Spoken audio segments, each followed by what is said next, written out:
What's going on, guys, and welcome to episode 404 of #AskGSM here today for Wednesday, August 25th, 2021. I am Graham GSM Matthews. Hope you guys are doing well. Being joined for the first time in only about a month, probably the shortest, span of time in between episodes or appearances on here on the show. Alexis, welcome back. I'm back here in Connecticut for the first time in a week, being back from Las Vegas, where I spent my entire weekend at Summerslam weekend doing that and other stuff. Just a very fun weekend, and I'm back in your presence as well. Welcome to the show. Hello. Welcome back to #AskGSM for the first time in a week. Anything to share with the viewers, your thoughts on SummerSlam real quickly before we get started? Well, I had the pleasure of Graham bought tickets for us to watch it in a movie theater. Yes. Me and my brother actually went to go see it at a movie theater, and it was amazing. It was so cool. Watching it with, some pretty cool fans. I mean, the theater was very empty for the most part, and I also lost my voice completely, so it's still kind of scratchy, and that would be why, but it was really fun. The show itself, I thought it was all right. I didn't think it was bad, but I also didn't think it was the best show ever. There were some cool points, and there were also some what the fuck moments. So it was very much a roller coaster of a show. I would say, and I just said this before you left versus since you came home, a lot of stuff has changed in terms of wrestling and in terms of your channel too, which I know we've kept up with. I was going to say, we're going to talk all about SummerSlam here on today's show. A lot of questions regarding the show, the aftermath, CM Punk, a lot of questions regarding that. The biggest change, though, from this episode from last week is that we now have, compared to last week when we had just over 5,000 subscribers, we have 17,000 subscribers here on the channel as of this morning. Thanks to all the new people tuning in, listening, watching the videos. I've only put up a couple, non-live reaction videos in the last couple of days. Appreciate everyone. Whether you like the videos or not, you're clicking on them, I appreciate it. But in all seriousness, I appreciate the support. And we have now, as of this recording, over 2.5 million views on the Brock Lesnar return live reaction from Saturday. Fucking wild. So, if you like those videos, there's more live reaction videos to come. Both Alexis and I will be at All Out and Rampage in Chicago in literally not even 2 weeks. We'll be at Rampage next Friday. Literally in 9 days from tonight. And then Rampage that same Sunday. So if you like those live reactions from SummerSlam, more to come next weekend. Very much looking forward to that. But if you like the live reaction videos, check out all the other content here on the channel. In the last few days alone, I've done reviews of Raw Talk and Talking Smack from the last week. We do Q&A videos every single Wednesday, answering questions from Facebook, Twitter, and YouTube. I'll talk more about that in a second. And SmackDown audio reviews on Saturday. Didn't do one this week just because it was a busy weekend, obviously, but that's coming back on Saturday. We have podcast excerpts every Thursday, What If reviews every Friday, and so much more. A lot of classic content and interviews, including one coming up on Friday here on the channel in audio form and in article form over on Bleacher Report. So a lot of cool stuff coming here to the channel. Appreciate your guys' support. If you want to send in a question to the show, you can do so by tweeting me on the Twitter machine at WrestleRant with the hashtag AskGSM. Find me on Facebook as well, facebook.com/Graham.GSM.Matthews. Leave a comment on the post that I usually put up on Tuesday nights, if not on the wall itself. And last but certainly not least, drop your question down below in the comment section on this very video. I'll include your question in next week's edition. So with all that being said, let's get right into it. We'll start with the Twitter questions. I don't think...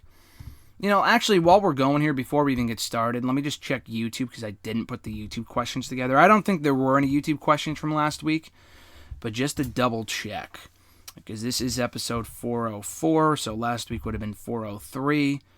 We do, actually. Okay. Justin left a comment. Thank you, Justin, for leaving a comment. No, Laura. This was, I think... It was after the Punk debut, but before SummerSlam. It was after SummerSlam. I'm not exactly sure, but either way. We got a great question here, too, actually, from No Laura. And again, you can leave questions here in the video itself in the comment section. I will include them in next week's video. So Noel said, would you rank CM Punk's return to pro wrestling as among the top 5 greatest pops of all time on Rampage? I mean, I think I would know more about that than you as far as, greatest pops or whatever, but as far as you heard, would you agree with that? On Rampage? No. They're saying on Rampage. I was gonna say the greatest reactions in Rampage is 2-week history. I think they're saying because it happened on Rampage. Real quickly for me, it absolutely is. Yeah. It's my favorite reaction of all time.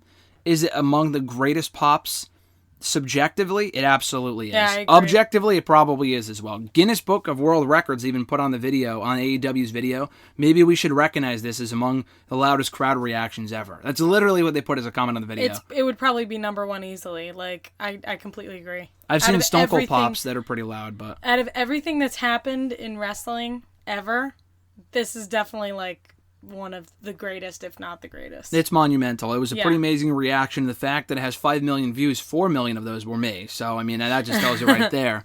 But, no, it was an amazing reaction. Definitely among, honestly, even top 5. I would go maybe even top 3. I mean, I'd really have to think back. I think of a lot of Austin pops. Like, the greatest pop that I can think of was when Mick Foley won the WWE Championship on Raw. Stone Cold came out to help him, got an amazing reaction for it on the January 4th, 1999 edition of Raw.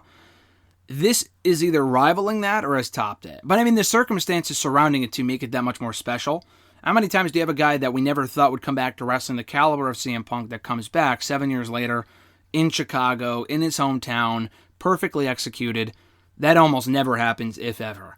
So, yeah, I would probably easily put in my top 3, if not number 1. I'd really have to think about it, though. Their second question, do you think Vince is now scared of AEW? I don't think so. Scared? No. Do they see him as competition? They do. They just won't say it. I know they're releasing people left and right that would willingly go to AEW. I don't think he gives a fuck about that, but he's got to see the number that Rampage, or that, that Rampage did on Friday, Punk's debut did for Rampage, and think, how can these guys not be competition? They're not quite on WWE's level as far as the ratings are concerned. Quality of the product is much better. Vince doesn't give a fuck about that. I mean, as long as they're making more money than AEW, which they probably forever will, there's no real reason to worry. But I mean, the more momentum AEW gets and the more people talk about them, that has got to be considered an issue for WWE. So is he scared of them? I don't think that's the right word to use, but does he see them as competition? Absolutely. What say you? I think he's intimidated. I don't think he's scared. But I also don't think he's like completely intimidated. I think he's probably on his way to becoming pretty intimidated by them. I don't think they'll be fully intimidated. Like it'll be WCW 2.0 until they start beating them in the ratings. Mm-hmm. Which I'm not saying it won't ever happen. I don't think it's going to happen. I think it will. I mean, it might take a couple of years until Raw's ratings bottom out to 1 million people an episode.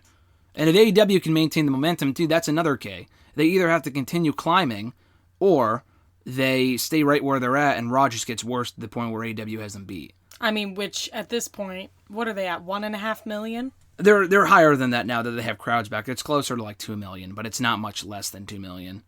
I mean, it's a couple 100,000 viewers of a difference. Even when I started watching again with you, it was like 2.5 million? Yeah, around there, 3 yeah. million? Yeah, it was at least 2.5, yeah. Like, it's definitely going to get lower. And it's gotten worse. So, and I even said to you, every single week is the same exact show, just with slightly different tweaks. Yep. It's the same show every week. So, and AEW, every episode that we've been watching since the crowds came back has been uniquely different for the most part. I agree. So, yeah, I don't think that they're scared of AEW, but they definitely should be considering them competition if they don't already. And I think that's apparent in the ratings and the numbers. And, Punk's debut, as of right now, has more views on YouTube than the Brock Lesnar video does, or Becky Lynch's return does. Even more so than mine that has 2.5 million. But no matter what they do, though, no return is going to top that. Nothing. No, I know, but I mean, that's just one moment. Can they capitalize off it is the question. Like, will AEW's ratings go up? Will they maintain their viewership? Will they go down? That's the question. If they bring in Punk and it doesn't make a difference, and, I think it'll go up, especially because... I mean, it's going to go up for tonight. But I also think there's people that have stopped watching because... Like, there's people that stopped watching because he wasn't there anymore. Like, I know for me, I stopped watching... Well, I mean, I went to college. That's kind of why I stopped watching. But I also stopped watching because I didn't really care because I didn't see him on TV. I didn't know that he left. But I was watching him. Like, my favorite part of watching the show was when he was there. Mm-hmm. So, and if he's not there, I'm not going to watch. I don't care. Like, I was a very casual viewer. So there's a lot of people out there like Devin, my older brother. He doesn't watch AEW. He knows nothing about it other than maybe Mark Henry's in there and Big Show and a couple of other people. He loves Mark Henry. RJ can attest to that. But, like, he even watched the debut with us, and he said, I'm watching AEW now if CM Punk is on. And there's a lot of other people that are like that will actually stick to that. Because CM Punk is legendary, and he adds so much more to anything. So, I think this is definitely going to make a big difference. I hope so. It makes Dynamite must-see every single week, including tonight. I will watch. I mean, I like the show anyway. I've thoroughly enjoyed it for the last month and a half since crowds have returned, but Punk literally being on the show, I don't care if he's fucking mopping bathrooms. I will watch literally anything he's involved in. Yeah. Wrestling. I watch backstage only for CM Punk. Yeah. I didn't give a fuck about the show unless he was on Well, there. a lot of people did, so I just think, like, I think that's proof right there, that alone. And, like, it's not even like, oh, CM Punk's back, okay, let's stop watching, who cares? Like, no. There's stuff he can do. There's stuff he's going to say. Like, they announced he's going to be on tonight. There's people he can face. Mm-hmm. There's like him versus MJF. I would die to see that build up, or him versus Eddie Kingston. I would die to see that. Mm-hmm. Like, and him versus Darby Allin. I'm excited for that too, but it's just like they have so much to work with. So they have so much of they have a huge advantage over WWE. Yeah, in that respect, absolutely. At Reborn Again, John Ritland from the Twitter machine. Check out his YouTube show, Real Honesty with John Ritland. John, thank you for sending the question. It is great content. Subscribe to John. He's awesome. John's first question was, so after Rampage, where does AEW go from here? Last week's Rampage. Do they continue to trend upwards with CM Punk and other incoming signees, or will they plateau in a couple of months?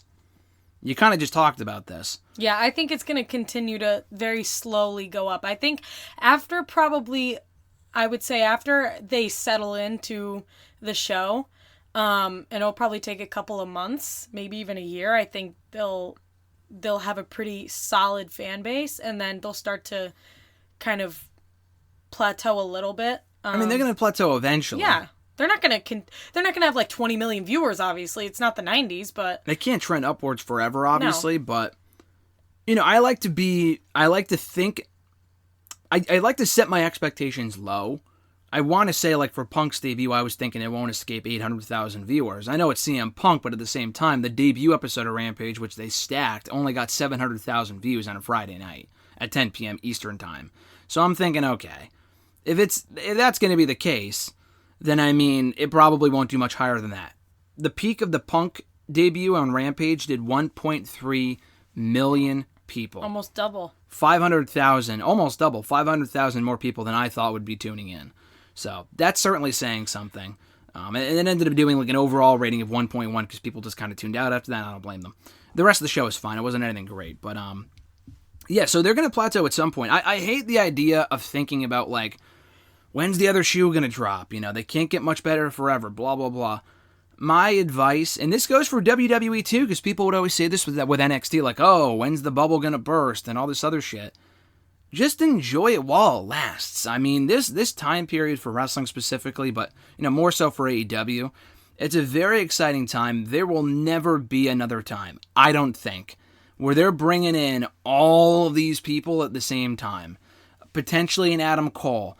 Daniel Bryan's almost a lock. CM Punk. You will never get another reaction that we saw on Friday night. Never. You will never get another guy that's gone for 7 years coming back, making the impact that he did on Friday. The only other person that would be even relatively similar, which obviously it's nowhere near similar, would be Paige. And that would not be as big of a reaction, obviously, because it's not the caliber of CM Punk, and it's not the same situation, but that would probably be the only person I could think of. Well, I mean, also Edge, too, when he came back last year. But even Punk's reaction, I think, was louder because it was a smaller building. But like Edge, too, like he was gone for 10 years. He's come back. He's made a big impact. He's done great. Had very good matches. I'm talking about like since him. Like after No, the I know, Punk but I'm thing just happened. saying, yeah. The only other person, I guess, because she had to retire.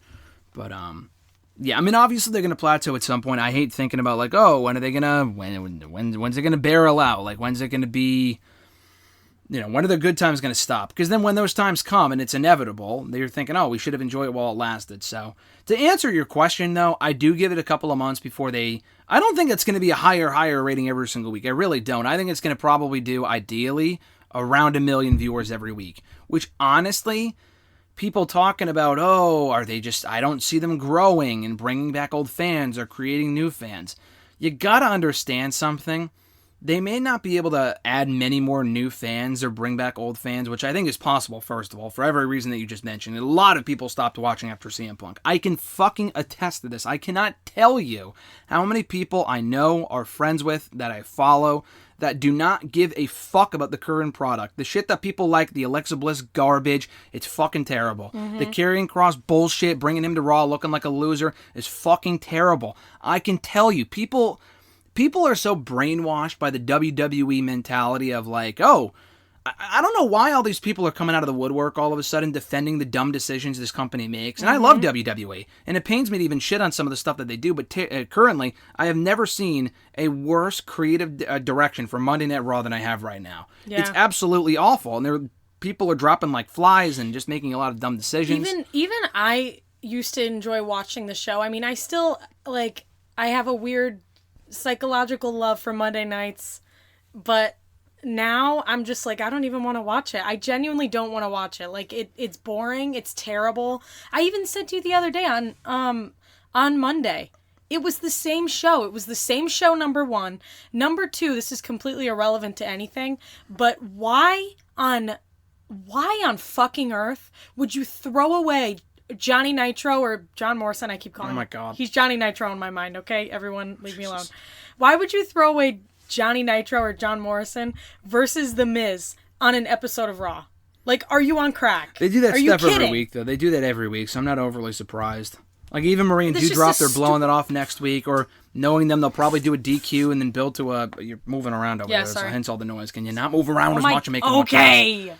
They do this all the time, where it ends in a non-finish, or they beat someone clean on the show. They do that all the fucking time. And then we have Extreme Rules next month, so they'll probably build to an Extreme Rules match. Just save the fucking match for the pay-per-view. The longer you wait, the bigger of a deal it is. Yeah, because then we're going to see Hangman versus Kenny Omega. They've never had a full-on 1v1 match after they began to hate each other, so it will mean that much more when they do. Well, that's a different story, because I've said before, I really think they should have done it all out, but with the Punk thing and Omega, I mean, I guess Paige is on maternity or paternity leave, so I guess that wasn't the company's fault. It was probably some sort of, like, family emergency. I'm a little scared that if they wait any longer, that it might, by the time Paige comes back, he might have cooled off a little bit. Hopefully that's not the case, but that's a different story.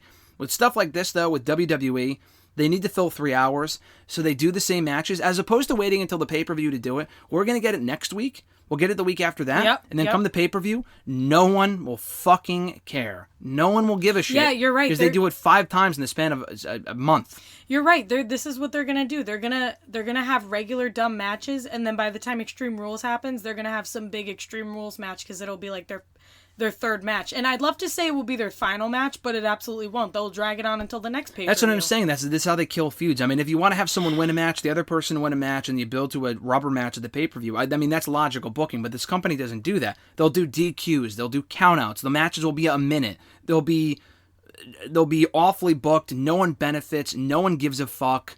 You know, they do this all the time with a lot of people, and it just, like Damian Priest and John Morrison, now that Damian Priest is the U.S. champion, that should be a match that you can do over the U.S. title. I do not want to see those two in the ring ever again against each other, because we've seen the match 1,000,000 times this year, and Priest has won every fucking time. Just like, what was it, the Street Profits versus, who was it? It was some feud that you were like, oh my God. For the Garza and Andrade. Yeah, that's right, yep. They had a match every week, almost every other week, and the Profits won every time. Why are we still getting more matches? If it's like 50-50, I hate that too, but then it's like, listen, I don't even hate the fact. I'm more so, because I've seen a lot of people say, oh my God, this feud's still going on.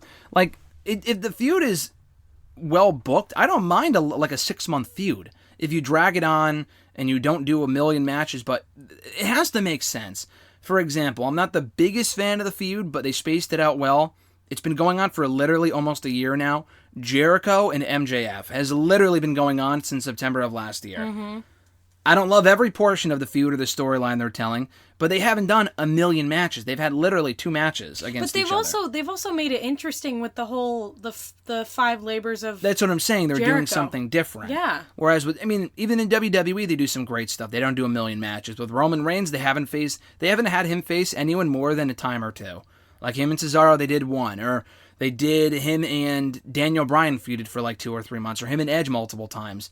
That was a feud that made sense because they only went back to it once or twice. What about Kyle O'Reilly versus Adam Cole? That was a decent feud too. That lasted a long time. There's a lot of people that by the end were like, let's just ready to move on. And I was ready to move on too. Yeah. That's a different story though.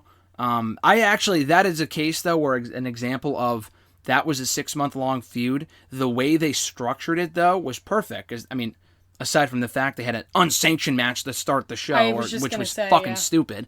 Not everything about it was good. I don't know why they gave that away to begin with, because that match was like 45 minutes long. Their 2 out of 3 falls match, which is technically 3 matches in one, was 25 minutes. Mm-hmm. That's ridiculous. It makes no sense. But they had a match in April. Kyle O'Reilly wins. They had a regular match, which it should have been the other way around. In July, Cole wins. Have a rubber match. It's a very good match. O'Reilly wins. Cole moves on. That's perfect. Like, that's what a feud should be. And I don't know. I could just go on and on about this, but to answer your question, John, I do see AEW getting more momentum. I have not seen that type of mainstream attention for anything wrestling related in a while, with the way that Punk's debut got everyone talking for days on end, even more so than SummerSlam in certain respects. It was on the trending page on YouTube for days, even over the Lesnar thing at one point. And WWE's doing great stuff. I really want to say AEW do well, just so WWE will do cool shit too. If Punk doesn't debut and doesn't get that reaction they did on Friday, let's be honest, they probably don't bring back Brock Lesnar when they do. They probably wouldn't have brought back Brock or Becky when they did. I was just going to say, too, if Ronda wasn't pregnant, they probably would have brought her back. She probably would have been on the show. She probably would be back on the Raw brand right now because they need fucking women right now. They have nobody on Raw. They have women, but no one gives a shit about a lot of the people they have because they booked a lot of them awfully. But They don't put their women on there, but they have, like, nobody on that show. They have nobody. That show is screwed. It's been screwed, but... Yeah, the women's division. They have a lot of talented women there, but, like, I don't want to see Nikki and Charlotte. Alexa and Charlotte sounds absolutely terrible on paper. Alexa and Charlotte going forward, oh my god, who cares? Nia is awful. Shayna is damaged beyond repair. Shayna is a fucking loser, and I hate to say it, but it's true. Naomi's not on the show. Even if Asuka was on the show, they've done literally everything with this woman. I just don't care at this point. And she's just not overly interesting at this point because of how they booked her. Rhea is one of the few exceptions, but other than her, like, who does she feud with after this? Like, do she and Nikki team up? I guess.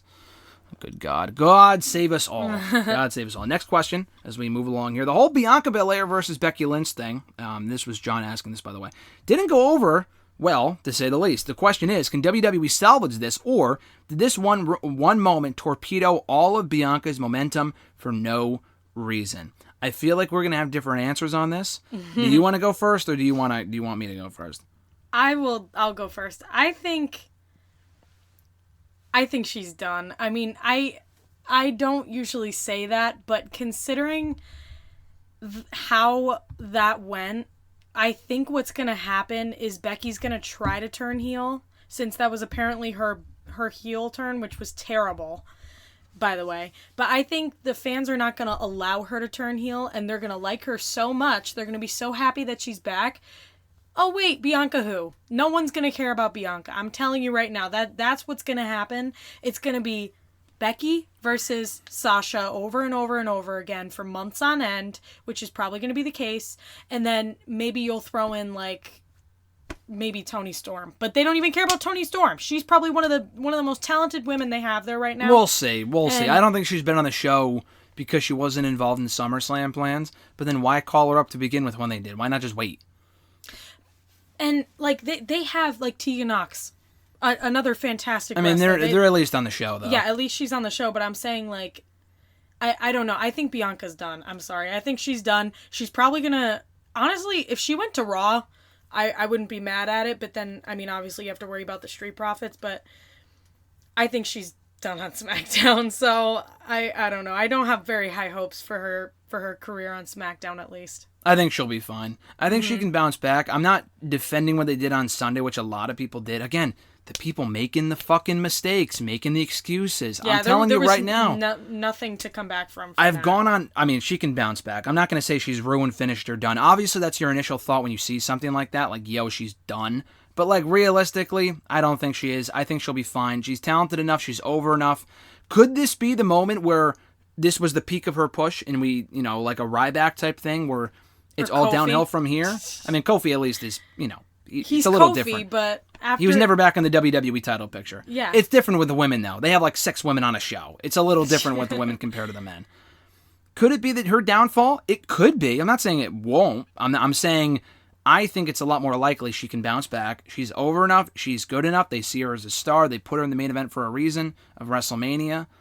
I think she'll be perfectly fine. The problem, if they handle it correctly, but go ahead. The problem is, though, she is popular and people like her, but Becky's back. So No, it's gonna be Bianca who Becky's back. No one cares. I realize you know what that. The immediate aftermath might not be good. I'm saying at some point, I'm not saying it's this week. I'm not even saying next month she'll get the belt back. Within 6 months, they will push this woman again. Bianca, I don't think she didn't do anything wrong during her push to make. I mean, neither did Kofi, but. Again, it's different with the women, though. They really don't have a choice. They're going to have to come back around to her as a top title contender. Like, they proved that she was a star. They actually handled her push very well. I don't think she's ruined. But again, people making excuses for like, oh, Becky turned heel, so let the story play out. Oh my God. If you're one of those people like let the story play out, and I guess that's what I'm kind of saying to you. I think she'll be fine. What I'm saying, though, in that moment, it was the wrong move to make. Absolutely. And people making excuses are the people that are part of the problem here. This is why the company continues to do it, because they think it's okay. You need to tell them, no, this was fucking dumb. Like when 3 years ago, instead of Becky winning the title at SummerSlam, they had Charlotte win. Charlotte wasn't even supposed to be in the match. They put Charlotte in there as the babyface, and then they turned Becky heel. It made no fucking sense. It was almost the exact same thing. People got so pissed and rallied behind Becky so much that it's almost honestly the exact same situation also at SummerSlam. They got behind Becky, had to turn her face, and they turned Charlotte heel because people didn't want to buy into that bullshit. It's the exact same thing. Do I want to see Bianca turn heel? No, she's getting over. Why would you turn her heel? She gets great reactions. Why would you turn her heel? She was a great heel in NXT, but I still wouldn't turn her heel right now. Yeah, no, not yet. Even if it was Becky's idea to turn heel, I think it's dumb. If I'm Vince, I'm like, cool, thanks for pitching your pitch, but listen, you're so over right now. Let's not turn you heel for a little while. Come back as a babyface. No one was really clamoring for her to turn heel upon her return. It makes no sense for her to return as a bad guy, though, when she... Obviously, like, she just had a baby and all of that stuff. They can work around that and come up with some sort of answer. It's just confusing. Plus, the heel turn itself was terrible. Yeah, it just wasn't apparent enough. It's not like she cheated. I mean, again, if they have a competitive match or even a 5-minute match and Bianca dominates her and then Becky gets desperate and low blows her or rakes the eyes or cheats or whatever, then I'm like, oh, okay, this is interesting. Still don't love it. People aren't complaining as much. Whatever. Let's see where it goes. Don't love it. Just so you know, there's nothing to low blow. No, the women have done low blows before, and they've acted like they were her. I'm almost positive it doesn't happen often, but I'm pretty sure we've been over this before. I've said if you still do it to the woman, I mean, it would hurt, but it wouldn't be like it's not as devastating. There's nothing there. I know, but it would still hurt. I mean, we're not going to try this, but I'm just saying that I think we've gone over this before that it would still because I said before like. This doesn't make any sense, and you're like, no, if you did that. I mean, it does hurt to some regard because I understand. I've hit my bike into a wall before, and that hurt. So. Yes, that's what I'm saying. It's not as devastating as it would be for a guy, but it would still hurt to a certain degree. Anyway, if they made it more apparent, I wouldn't have had as much of an issue with it. I still think it would be dumb that they're turning Becky heel, but I don't know. I just it went from like, oh my God, Becky's back to being in the arena myself. I'm telling you this from experience. To then like, why did they do that? People were kind of confused. And it kind of tampered the reaction. They didn't boo because it's not like she cheated and she beat her. It was a fair and square match, and she beat her in 20 seconds and made Bianca look like a loser. Not even. She beat her in like 10 seconds. It was I mean, the bell rang for like 27 seconds, but the actual interaction between the two was 10 seconds. Yes. I remember when I was in the theater watching it with everybody, it was a huge, like, what the fuck moment. Everybody reacted, and then after that, it was, like, silence. Like, what do we even say to that? It was dumb. Not even to mention that they knew Sasha wouldn't be there for a solid week, and they still advertised her anyway, because, I mean, that's what this company does. But nonetheless, we move on. He says, John's next question. So the 2 NWA pay-per-views this weekend, how do you think they'll go? Which one do you think will be better? What can the NWA do this weekend to gain more momentum? Can they gain any? I think they can gain some momentum. I've seen more people talk about the NWA with this upcoming women's pay-per-view than I have any other NWA-related show. They got a lot of good matches on tap. Deonna Purrazzo, Melina, I'm looking forward to. I think Mickey James versus Kylie Ray is on the second night. the NWA 73 show. Ric Flair is going to be there. That's very cool. I think it would have been cool if he just showed up. I would have been like, holy fuck, that's awesome. But they want to advertise it so people buy the show. So I mean, I understand. They need people talking about them, so I get it. But I think the women's pay-per-view will probably be better, like Evolution was a couple of years ago. That was one of the best pay-per-views I've seen in the last 10, 15 years. I think they can gain momentum. I'm not saying they won't. I think they can. Will they? I don't know. They got to get people talking about their product. They've just been doing a lot of questionable things lately. They lost a lot of their roster to AEW and WWE during the pandemic because they weren't running shows.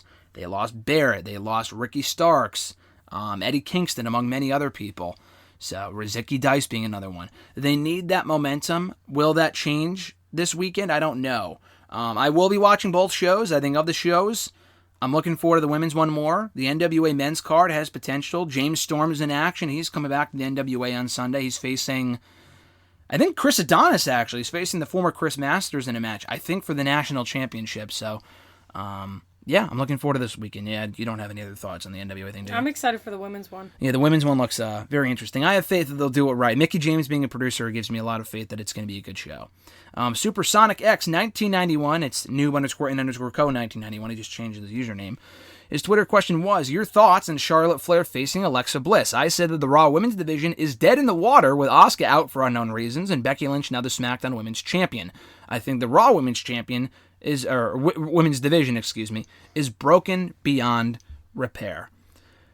It's dead in the water, but it's, I say dead in the water, and that implies that they can't repair it. They can always repair it. I mean, they can bring back women, they can call up women, they can actually, I don't know, book them properly. Oh my God, what a concept. Yeah, exactly. Work with what you have right now. They could. I'm not saying they can. I'm not saying, it's like, there's certain things that it's like, all right, it's literally done.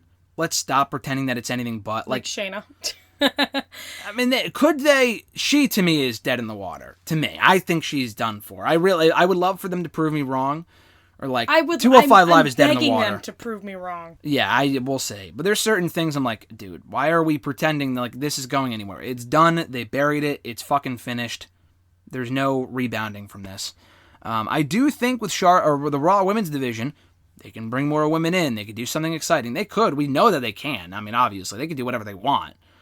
They're just not doing compelling programming right now. They don't care about the women. It's apparent. They only care if your names are Becky, Sasha, Bayley, and Charlotte. That's all and Ronda. That's literally it. They don't care.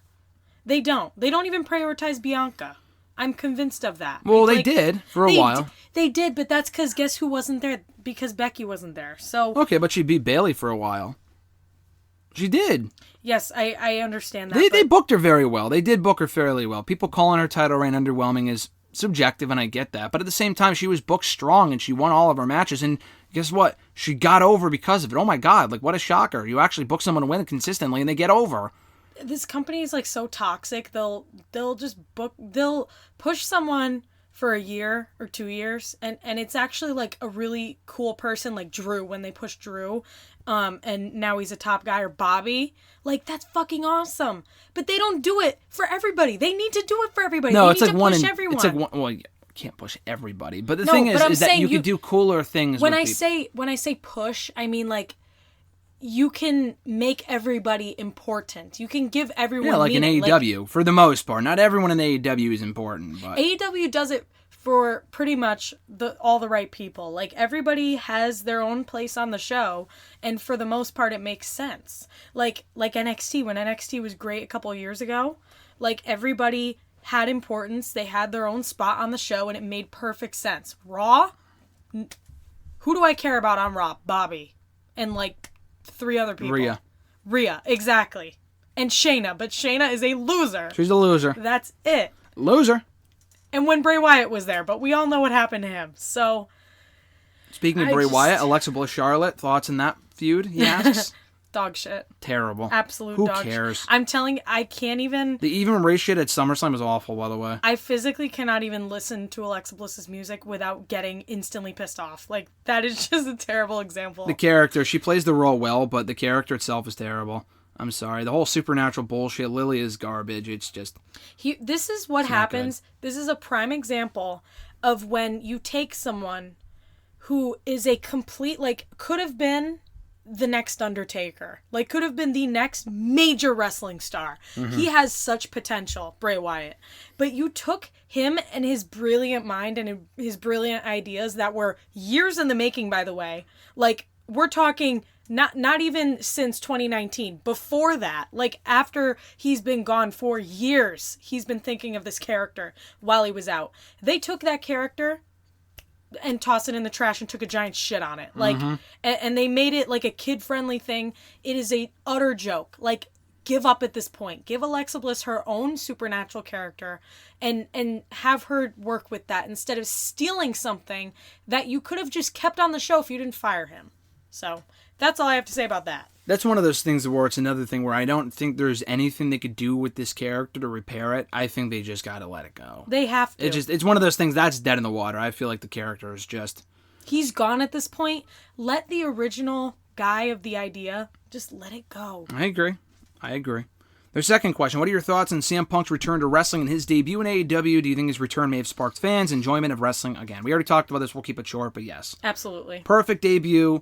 Perfect reaction, handled perfectly. Tony Schiavone said actually last night or on a podcast or something, the original plan was for him to introduce Punk. From he was like, oh, and my guest, CM Punk. Oh, I'm glad and then the music did that. I'm glad they changed their minds. Just having the music hit, the way they did it, the new version of it, I mean, it's the same song, but like the way they the edit of it, I think is great. The reaction was amazing. No, I think the way they did it was perfect. I'm glad they didn't do that. That reminds me of a video I saw of Kurt Angle returning to Raw, and Vince announced the new general manager. Yeah, it was the night after WrestleMania. Kurt Angle! Like, no, just let him come out. You know? Yeah, I know. I understand. Yeah, I know. It was still a great moment, but it's the little things that make the biggest difference. And, I mean, even if Jim Cornette is praising that segment, you drove here. Was it frozen over? Like, I don't know. Like, I mean, was hell frozen? I don't know. Yeah. But it was quite incredible. But what a moment. Perfect. Did it spark interest in wrestling? It did. Did it spark enjoyment in wrestling? It did. My timeline, I thought my Twitter broke. Did it bring back fans? It did. Again, like I said, I know a lot of people that I've been following for 10 years that fell off along the way that tuned in on Friday or caught wind of Punk's debut and went back and watched it.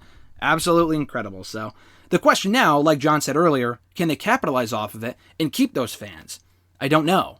I have a friend, his name is Benji, shout out to Benji, who hasn't watched wrestling consistently in a long-ass time. Around the time since Punk left, he hasn't really watched it all. He tuned in to watch his debut, lost his shit, watched NXT on Sunday, loved it, loved Walter and Ilya, watched Raw the next night, bad idea. I almost want to say, listen, watch these shows, but not these, because I don't want you to stop watching wrestling, because this one is so bad. Yeah. Just don't watch Raw. He's like, why the fuck did they do that to Karrion after that great badass entrance last night? I'm like, listen, dude, you're preaching to the choir, and he's just a small sample of people that watch both, and are like, what are they doing? And then it hurts, because you watch that because it's so bad. Sometimes the bad is so bad that it overshadows the good stuff, and you don't want to watch anymore. And that's what fucking happens. It's like, NXT is great, but honestly, if I don't care about Raw, not me personally, but in general, they're just not going to watch it all. But his Raw entrance was, oh my god. Yeah, let's just move on from like, that. I didn't even know it could get worse, and that was awful. Yet again it did. Oh my god, he looks terrible. At Iwagu91, do you think that MJF will become AEW World Champion next year? I do, actually, honestly. Next year? Next year. I think my trajectory, if it was up to me, I would have Paige win it from Omega, MJF win it from Paige. I mean, obviously, people can get hot. Punk could win it from MJF, but I would put it on Darby. I think Darby could be ready by next year, too. I would put it on those three people. And then you could eventually, like, if that does happen, and in, like, 2 years Darby is champion, you could go back to CM Punk versus Darby and have CM Punk, like, turn heel or something. Yeah, you could always do him and Bryan. More people that we're not thinking of could win the belt. Yeah, just don't put it on Christian. At least just yet. Just don't. No, I don't think they need to, though. I love Christian, but I don't think they need to put the belt on him. No. I think what he's doing as the Impact Champion and the upper mid-card stuff, I think is perfect. I mean, it's not like he's on Elevation every week facing fucking Joey Janela. Like, he's on the show almost every week. Mm-hmm. He wins a majority of his matches. You know that wouldn't happen if he went back to WWE. He would have been on Main Event facing Drew Gulak. Like, he made the right choice, I think, in retrospect. But yeah, I think MJF will be champion next year. I do. He came so close last year. I think to not put the belt on him at some point with how prominent of a heel he is right now, I think it would be a mistake.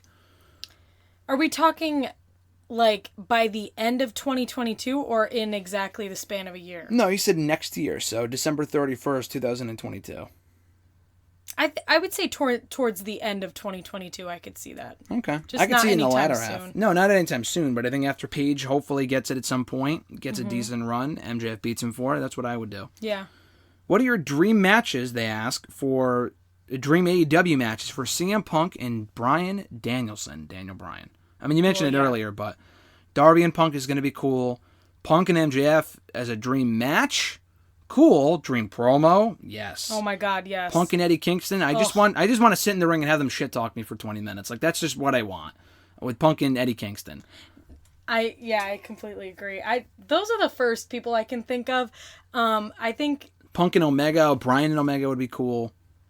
Punk and like Jungle Boy would be really, really cool. That'd be interesting. I could see Bryan and Jungle Boy. I want to see. Oh my God, that would be Bryan awesome. and Omega would be awesome. Like I said, Bryan and oh my God, pretty much anyone. It's not only that though; it's also people that AEW works with, isn't it? Right? Yeah, Because, I mean, but he said AEW matches. I'm not even going to mention Impact or NWA or New Japan or whatever. I mean, I could go on for another 10 minutes about those, like Okada and the people like that, Tanahashi, whatever, Ibushi. But for AEW, pretty much any of the homegrown people. Guevara in Punk with that GTS move that Punk does would be sexy. Oh my God. Or that would be like awesome. some sort of interaction, not even a match, but some sort of interaction with Lance Archer and Jake the Snake. I would pay good money to see. I would love to see that. Oh my God. I could see that. Punk and Bryan running it back themselves, I think, would be awesome too. They have a lot of history from WWE running that back as a one-off Ring of thing. Honor Would be too, sexy. right? Ring of Honor and in WWE, I would definitely do that. I mean, the options are just really, endless. There's so many potential options, but really, honestly, at this point, Punk versus literally anyone on the roster. I don't know if I'd pay money to see Punk and Joey Janela, but I would pay good money to see Punk pretty much against almost anyone else because they have such a stacked roster. Punk, or Bryan actually, versus Malachi Black. Oh my God, yes. A match I didn't know I needed until I just thought of it right now. Oh my God, yes. Punk, and I tweeted this out the other day, Punk and Cody Rhodes. Now, I know they were both in WWE, but then go off the angle. Listen, you could have had me here sooner if you didn't text me an offer a couple of years ago. They can play off of like a real life shit. Oh my God, that reminds me of when Kevin Nash texted himself. Okay, moving on to the next question. Next question. He's like, I'm never going to do another feud with someone that involves texting since that one. Oh my God. At Iwagu91 as well, their third question, do you think that the Iconics would be great additions to Impact Wrestling? Honestly, AEW needs some more women, and they aren't bringing back the Women's Casino Battle Royale at All Out. We'll be there. Very cool stuff. It's on the buy-in. We might get a couple. We're definitely getting surprise names on that show. I think the Iconics, honestly, wherever they pop up next, I want to see them in Impact because they're a tag team. They have women's tag team titles. They actually treat their women's tag team titles with importance. I think they should go to Impact. If I had to pick somewhere where they should go. I know her husband works for AEW, but I really want to see them in Impact because I think they're a tag team that makes sense. And I think they make the most sense in Impact. I'm also going to ask, is there a question about like any of the women that could show up on the buy-in? no, I don't think anyone asked about that. Okay, because I will tell you right now, my call right now for who's going to show There's up. two names that you hopefully should mention right now. Mercedes Martinez. And absolutely. Well, I mean, she was the Joker 2 years ago. Yes, she was. And she'd be the Joker again. And she probably has like a 30-day non-compete. Yeah, she does. thing. She will be free to do it by that point. If she doesn't show up, then what are we doing here? Well, who's the other one? Um, I mean, come on, it's a given. How do you not have this person show up? who? Recently released. Ruby Riott, Ruby Soho. Oh, I wasn't even thinking of her. Yeah, you're right. She's another one that could You're right. absolutely be there and should be there. She is perfect for AEW. Yeah, and she's got to be in there. like Mercedes Martinez, like, come on, just go to AEW. Joker. Please. Oh, here comes Mercedes. Oh, wait. That's Lana. Oh my God. Could you imagine? It would be cool though if like Mercedes showed up and she was the Joker, and then Ruby Riott like attacks her and steals her spot, and then you can start a feud with them. Yeah, because she already was the Joker, so it's kind of like not as big of a surprise. Yeah, but at the same time, though, I like that idea, but you don't usually have two people that just debuted feud with each other because they both need wins. But I don't mind that idea, though. That is possible. Something like that. I know Nyla Rose is number one. She won the last one, so she's going to be this one starting number one. They're announcing more names tonight, actually, on Dynamite. It's more people on the roster, I'm sure. Like, Sheeta's going to be in it, Penelope Ford, Big Swole, Diamante, people like that. But yeah, no, I'm looking forward to that. At the Wrestle Guy Sal, who we went to Raw with a couple of years ago. What's up, Sal? Hi, Sal. His first question was, why is there always a fan battle between AEW and WWE? CM Punk, Lynch, and Lesnar's returns just showed how it always seems to be a battle. Why do you think fans just can't enjoy wrestling for what it is, but rather argue what was better?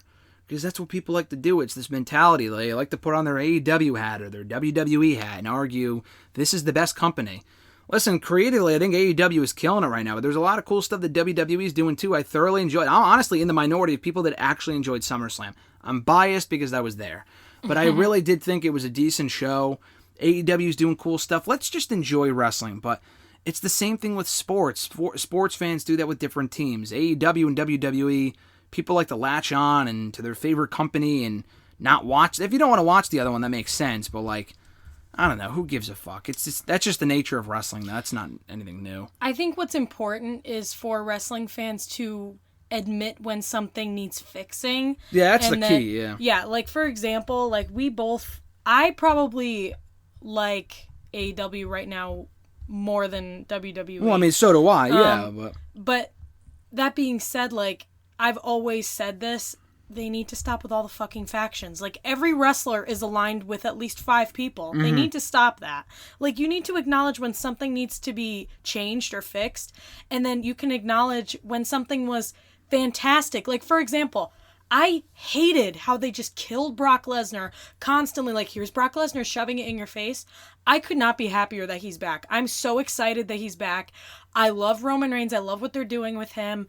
Like you have to acknowledge when something is cool and something is like, hey, that's a great idea. Like what you did right there, fantastic. Like the John Cena return.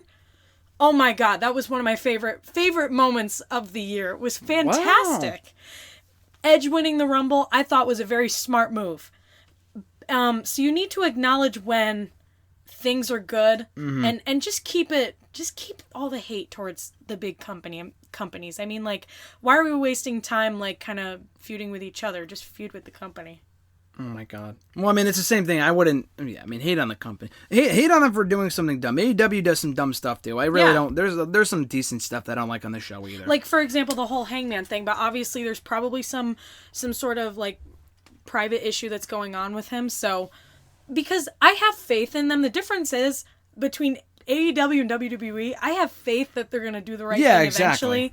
I mean, another one though. Like, we're paying money technically to go to All Out to go see, let me check my notes here, Paul White and QT Marshall. Can we get QT Marshall off the fucking show? Listen, if they want to have Paul White's first match, I honestly don't mind it being on the show. I think it's cool to have him as an attraction. As long as they're not wrestling every week, I really don't care. I don't mind that. The problem is that, okay, he's beating Paul White. It's not like he's in there facing Lance Archer. You know he would beat him. That would be dumb. He's in there with someone that he can beat. Amazing. Why the fuck is it on pay-per-view? Why is this a pay-per-view match when... I thought it was on, like, a pre-show. No, it's on the actual pay-per-view. The Women's Battle Royal is on the buy-in. That's on the pre-show. Paul White and QT Marshall, I'm pretty sure, is on the main card. I mean, why would you do, for example, Jericho and MJF, seemingly the blow-off was last week. We'll probably find out more tonight. Why would you do that on TV? I know, I'm confused. There's something... Like, they haven't mentioned anything about the pay-per-view, so I think they probably have something planned for that. QT Marshall has a pay-per-view match so far before Jon Moxley. How the fuck does that make sense? That makes no sense. So, like, again, you gotta, pick your battles here. Sal's second question. John Cena always used to get crapped on for burying talent, quote-unquote, but he never seemed to get praised for taking a talent to the next level of their career. Examples being Orton, Edge, and CM Punk. Do you feel as if John Cena never got enough credit for helping talent out? I do, especially lately. I mean, you look at his SummerSlam record. Literally in the last 2021, since 2008, John Cena wrestled at every SummerSlam through 2017. Wasn't there in 2018, 2019, or 2020. He was there this year, and he lost. Since 2008, this man has won all of 2 matches at SummerSlam since 2008. He won a tag team match against the Nexus, which was fucking dumb, and he beat Baron Corbin in 2017. That is it. He lost to Batista. He lost to Orton. He lost to CM Punk multiple times. He lost to AJ Styles. He lost to Seth Rollins, Brock Lesnar, Daniel Bryan. The list goes on and on. He lost to a lot of people. Even today, I feel like Cena doesn't get enough credit for helping to elevate talent. I mean, this guy came back literally just to work with Roman, put him over. fucking get suplexed by Brock and then leave again. That's the only reason why he came back. So, and he doesn't have to be doing that. So, yeah, I feel like he doesn't get enough credit. He's helped out a lot of people over the course of his career. There were a lot of talents that he reportedly held back. Not, maybe not a lot, but a handful here and there, like Alex Riley, among other people, that don't have the nicest things to say about John Cena. Maybe time changes those things, age and growing up changes those things, I don't know. And there were a lot of times that he shouldn't have won, for sure. Like when he beat Bray Wyatt at WrestleMania the first time, was fucking stupid. And he didn't help elevate Wyatt. But I feel like there are more cases of Cena helping to elevate people than the opposite. So that's what I got to say about that. Any thoughts on the whole Cena reputation thing? I know this kind of goes back a ways, so it doesn't exactly pertain to you, but I don't really have an opinion. I don't know. I don't really have much to say because I haven't. My thing is, the last time I saw him, obviously I've seen in the last couple years on and off, if he comes back once in a while, but the last time I really saw him was when he was feuding with CM Punk, so I don't really have an opinion. I've always liked Cena, and I think if it was up to him, he obviously would have lost to Bray Wyatt originally. Maybe. I think so. I don't think he would have been let me beat Bray Wyatt. I think because I think this was the time when everybody was obsessed with Bray Wyatt. He was as popular as he'd ever been, and he was kind of at a bit of a peak, and then he fucking lost. That's to John more so Cena. the company's fault than it is John Cena's. Exactly. That's why I'm saying if it was up to him and not Vince, it probably would have gone a lot differently. And honestly, we probably still would have Bray Wyatt. Yep. But he's giving back to the business, so that is definitely commendable. Yeah. Sal's next question. In your opinion, how should they book Paul Heyman in the Lesnar versus Reigns storyline? Do you think they should have a babyface lone wolf Lesnar while Heyman is on Reigns' side, or do you think Heyman should leave Reigns and realign with Lesnar? I like the former better. I think it's too soon to be breaking Rowan off from Heyman. I think, they've only been together for about a year now. It's the perfect pairing. I know Lesnar and Heyman were the perfect pairing too. We've also seen it now for 2 decades. I want to see something different. I want to see Lesnar on his own. If he talks, I know he can fucking talk. If they don't overly script him and have him out there for 20-minute promos, the guy can talk on his own and do short and sweet things. He doesn't even need to talk. He's a babyface. He doesn't need to. So I want to see Heyman with Reigns and have him feud with babyface Lesnar. That's what I want to say.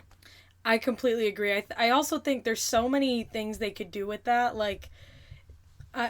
There's probably a lot of moments they could go back to as to why Paul Heyman would rather stay with Roman as opposed to Brock. And I also think people missed Brock. I think it's perfect to just have him as the good guy and just see what he's gonna do. I think Roman going back to being a babyface, even if it's a tweener type thing, I think it's just too soon for that. No, absolutely, I agree. And I think it's even cooler because he's the new Brock Lesnar of WWE. So it's uncharted territory. I'm excited to see where they go. I'm very excited to see it. I'm looking forward to that eventual match.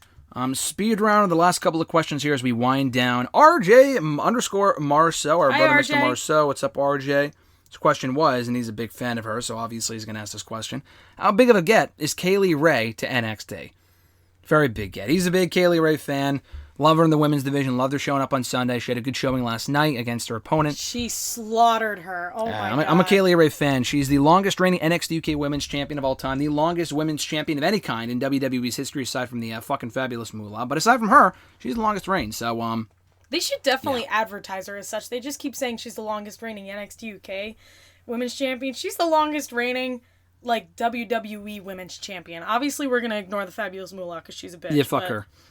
She's the longest reigning women's champion. Yeah, even over Asuka, yeah. Of all time. Yeah. For 2 years, pretty much. Yeah. I think she's a badass. I mean, everyone better watch out. Mm-hmm. I was really scared that, obviously, she was not going to lose, but I was really scared that she was on some off chance going to lose her match last night, but I'm really excited to see what they do because, holy shit. Yeah, I'm excited. I'm a huge fan of hers, too. At Jeremy8911. Now, did you catch the rest of NXT last night? The ending of it, or no? Did you watch the finish of the show? I don't. What was the? His question was thoughts on Elektra Lopez. Oh yeah, joining I did. Legado del Fantasma. She faced Frankie Monet a couple of weeks ago and got beat. That's her name, Elektra Lopez. I don't know anything else about her aside from that. Okay, I was gonna say who is she, but She's just a developmental girl, and maybe she was on Dark or something. Maybe she has an indie background. I don't know. I think they're just using her to combat BFAB or whatever her name is from Hit Row. So I think it's cool. I'm not like a big fan. I think Legato's fine on their own, but I think it's a little forced that they're just trying to even the odds a little bit. They'll probably do an intergender. You know what would have been cooler? What? Is if Raquel Gonzalez aligned with them, because she's also Latina.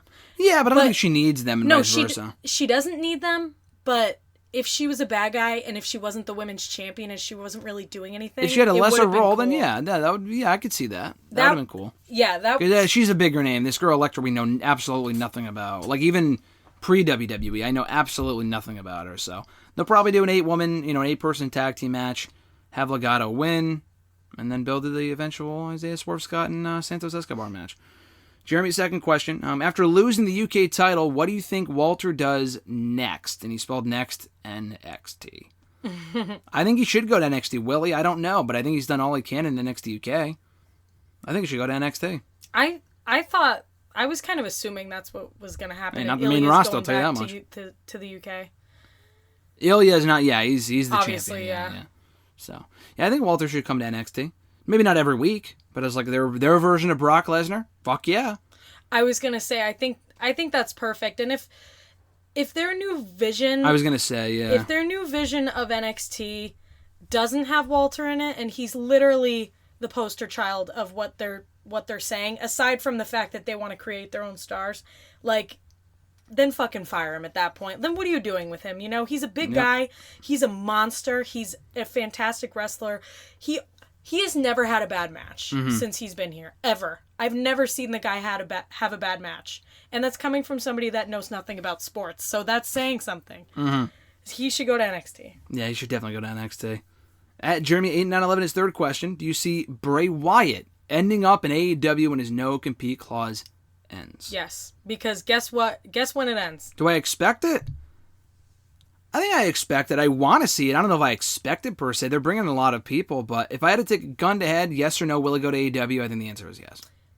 Guess when his non-compete clause ends? Book a show for Halloween. Right around Halloween. So technically, it ends on the 29th. Yeah, exactly. And the 29th is a Friday. Yep, exactly. It's the Rampage before Halloween. Exactly. So if you don't do anything and if he doesn't show up, what are we even doing here? Then there better be a movie coming out by that day that he's in. So, oh my God. I mean, come on. That's just a missed opportunity. How do you not do that? I know, exactly. That's a missed opportunity if I've ever seen one. Last couple of questions at E13A. Is WWE a wrestling promotion? I mean, it is, but it's not because they call themselves sports entertainment. No. So, technically, Punk was right. We were talking about this yesterday, or a couple days ago, I was telling you. Since their whole new vision is they want to bring in athletes that aren't wrestlers, that know nothing about wrestling, that are just athletes, and teach them their version of wrestling. It's got to be a combination of both, though. I like that idea of bringing in people from other sports, because they've done that before. Mm-hmm.